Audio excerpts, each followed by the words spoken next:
Timnas Indonesia akan melawan Timnas Cina dalam lanjutan kualifikasi Piala Dunia 2026. Timnas Garuda melawan tim dengan pertahanan terlemah di grup C. Indonesia versus Cina digelar di Stadion Utama Gelora Bung Karno pada 5 Juni 2025. Di grup C, Indonesia ada di posisi keempat dengan raihan 9 poin, Cina ada di posisi terbawah dengan raihan 6 poin. Koleksi angka Dragons Team itu sama dengan Bahrain di posisi kelima. Cina dilaporkan memiliki 2 kelemahan setelah merilis daftar pemain untuk melawan Timnas Indonesia. Dari daftar tersebut, Cina dilaporkan meninggalkan celah yang bisa dimanfaatkan skuad Garuda. Celah pertama yakni kedalaman skuad The Dragons pada sektor bek kanan. Dalam daftar saat ini, pelatih Branko Ivankovic hanya memasukkan Yang Zhexiang sebagai bek kanan murni. Selain itu, Cina diklaim minim gelandang yang bisa memberikan operan-operan akurat. Tanpa operan akurat, China dapat kesulitan dalam melakukan serangan dan pertahanan dengan baik. Melihat situasi tersebut, fans China pun hanya bisa pasrah jelang pertandingan hidup mati melawan Indonesia. Berikut ini kata mereka. Kita mungkin tidak bisa menang. Kami hanya perlu mencoba yang terbaik untuk menunjukkan kemampuan kami. Faktanya, penggemar Tiongkok memiliki keunggulan dibanding penggemar dari negara lain karena ambang batas kebahagiaan kami paling rendah. Jika kami menang, kebahagiaan yang kami rasakan tidak dapat tertandingi oleh tim manapun. Ayo, sepak bola Cina. Kami tidak takut, ini hanya kekalahan. Kami percaya tim sepak bola kami akan tetap stabil seperti sebelumnya. Sungguh pertarungan hidup dan mati.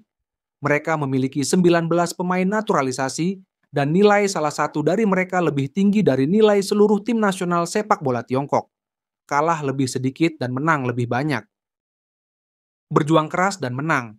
Ayo tim nasional sepak bola Cina. Tidak masalah, turnamen 10 teratas adalah Piala Dunia kita. Dengan level ini, sekalipun kita masuk Piala Dunia, kita tetap akan menjadi yang terakhir dan dipermalukan di hadapan seluruh dunia. Mengapa repot-repot? Tidak ada pertarungan hidup dan mati. Kita akan bertarung lagi lain kali. Orang-orang tidak takut mati, jadi mengapa mereka harus takut mati? Tim nasional sepak bola Tiongkok tidak ingin menang sama sekali. Sampai jumpa 4 tahun lagi. Tidak perlu melihat, tidak perlu dalam bahaya, Anda dijamin tidak akan bisa masuk. Jika Su Jain masih populer, dia akan menghabiskan uang untuk menaturalisasi tim kedua Prancis untuk membantu. Semakin takut Anda, semakin besar kerugian Anda. Mereka yang bertelanjang kaki tidak takut memakai sepatu. Bagaimana Anda bisa tahu siapa yang menang atau kalah tanpa mencoba? Jika tim nasional sepak bola Cina dapat bersaing dengan tim Belanda di Asia, maka Cina dapat berbangga diri untuk waktu yang lama. Bagaimana Anda bisa melakukan ini? Dari mana Indonesia mendapatkan uang sebanyak itu? Nggak bisa menang. Dulu ada tim Cina Eropa dan sekarang ada tim Cina Eropa Asia. 2 kekalahan beruntun pada tahap sebelumnya telah berakhir. Kami telah mulai mempersiapkan Piala Dunia 2030 dan menjadi tim pertama yang melakukannya. Mengapa naturalisasi begitu mudah di Indonesia? Jika Anda benar-benar tidak bisa bertahan selama 1000 tahun, hasilkan saja uang yang banyak. Negara yang jago sepak bola tidak punya keberuntungan. Sederhananya, harapannya kecil. Terus terang saja, tidak ada harapan sama sekali. Jangan khawatir menang atau kalah, cobalah yang terbaik.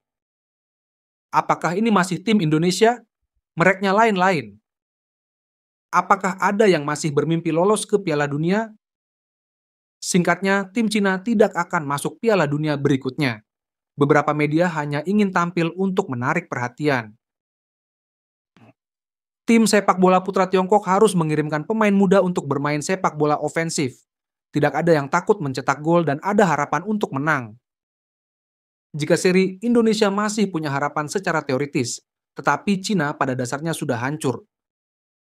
Indonesia telah kembali ke era Asia 100 tahun lalu. Jika semua tim lemah di Asia menjadi tim ketiga, keempat dan kelima di Eropa dan Amerika, apa arti nama Asia?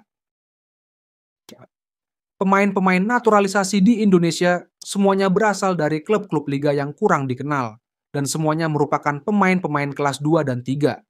Tidak ada yang perlu ditakutkan, karena mereka setara dengan Liga Super Cina.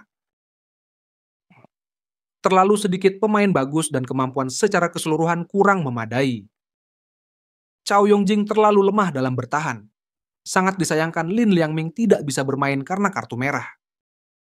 Meski susunan pemain naturalisasi Indonesia kuat, saya yakin timnas Tiongkok akan tampil habis-habisan dan bersatu padu untuk menghasilkan penampilan yang luar biasa.